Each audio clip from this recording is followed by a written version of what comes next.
Hello, I'm Martin Ricard, Communications Specialist for AFSCME Council 57. Welcome to today's webinar on how to effectively use Facebook for your local. I'll be covering some of the basics on how to make the best use out of your Facebook page.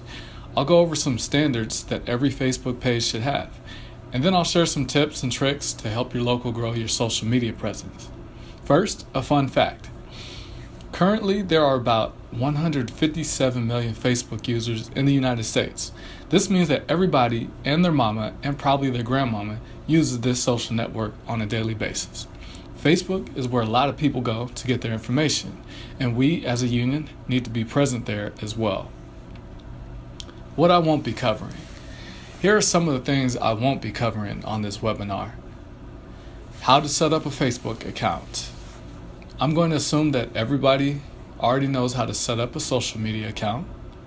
If you're having trouble with that step, feel free to email me directly and I can point you to some resources.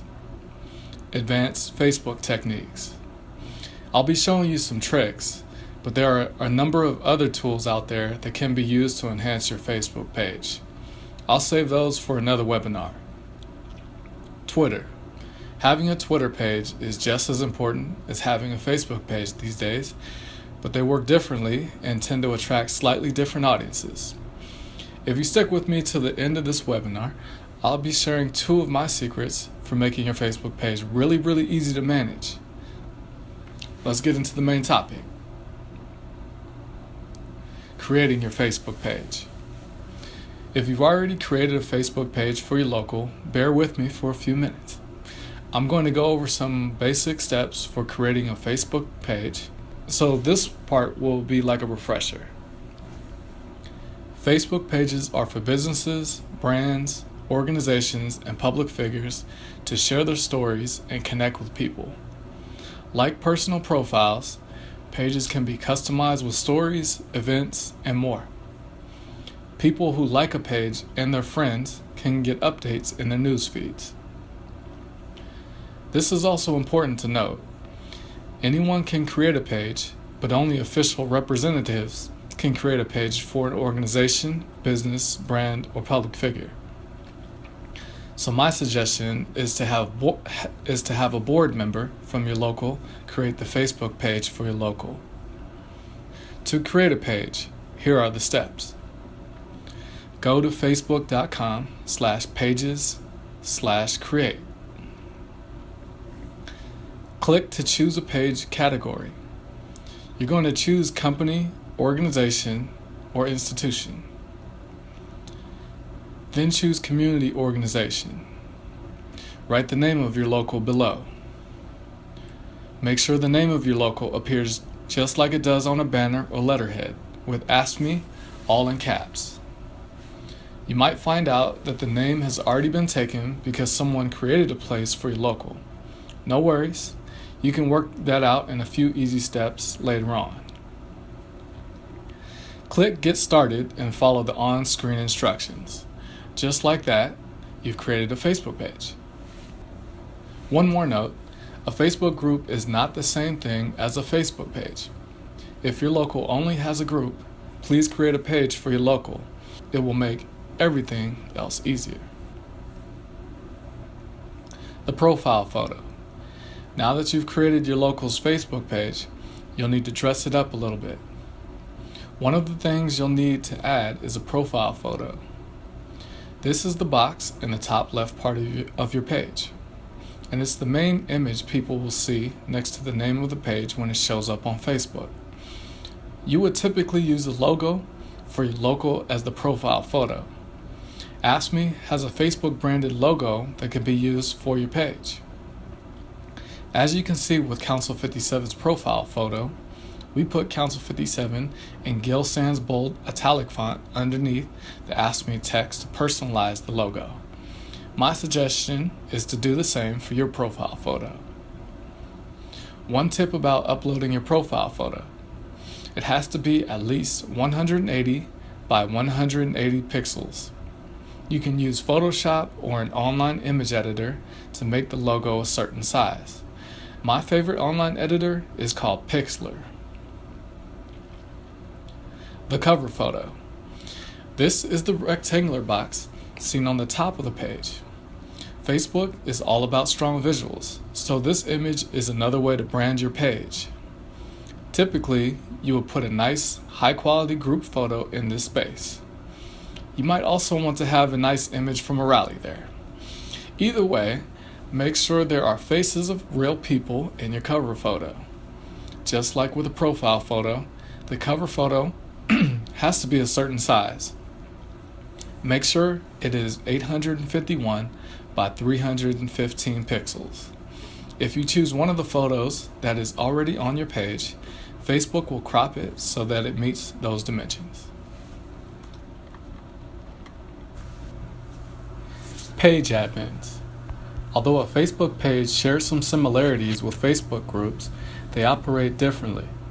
Think of the page as your public-facing megaphone and your group as a barbershop or hair salon. This is why it's important to understand the role that page admins play. When running a Facebook page, you are no longer just representing yourself, but also the members and supporters who make up your audience. So when you post an update, make sure it represents the voice of the entire local and not just one person. The page admins, whomever you decide, should understand this concept and take responsibility for representing the local in the best light so that the right people are engaged with the issues you stand for. My recommendation is to make the local president or secretary the page admin, since they are usually in charge of distributing information. I would also make the chapter presidents editors so they have access to the back end of the page. Posting updates. The rule of thumb with Facebook is to try to post no more than 1 to 2 times per day. That rule might go against everything you think you know about communications, but trust me, 1 to 2 posts per day will make your audience very happy. The following 5 tips of Facebook status updates have been proven to work with boosting social media engagement. Success stories. Your fans want to hear and see that your local is making progress. Photos. People love photos that tell a story. Videos. Share well-produced, powerful videos created by others that speak directly to your overall mission. If you're posting your own video, it's a best practice to upload it directly to your timeline. Try not to link from YouTube. Breaking news. Link to a breaking news story directly or write a few paragraphs about the story in a blog post, then share it on Facebook. Calls to action. Calls to action can help motivate fans to donate, sign online petitions, participate in email campaigns, or sign up to attend events. Getting likes. When you're just starting out, it may seem overwhelming because there are so many components to a Facebook page. But don't forget about your followers. You need them to make your page successful. A good page will have over 1,000 likes. So as you're starting to grow your page, make sure to encourage as many people as possible to like your page. A good way to do this is to send an email to all your members and ask them to like the Facebook page, and tell 5 of their friends to like the page as well. If it's in your budget, you can also take out an ad asking friends of friends or your email contacts to like the page. Now, the moment you've all been waiting for. I'm about to share with you some of my secrets for making your Facebook page really easy to manage. Once you're ready for more advanced techniques, you'll learn that there are more effective ways to run your page that save you time and boost the engagement. Here they are. One of the tricks is scheduling posts. Facebook allows you to schedule an update in the future so that you can go about your day and reach your audience when they're most likely to be on Facebook. A quick Google search will tell you the ideal times to post every day, but it's always good to do some research on your own to figure out when is the best time to post on your page. One tip that I recommend, especially for anyone who is really busy like most of us, is to use more content curation when managing your page. What do I mean by that? The International Union and Council 57 are always posting meaningful updates on their pages. All you have to do is share those updates on your page and boom, you have instant content. I know what you're thinking, it's not stealing. In the social media world, that's called finding a smarter way to do things. Give it a try. If you have any more questions about social media or need some more ideas about managing your page, feel free to email me at martin.ricard@ca.asme57.org. Thanks for watching.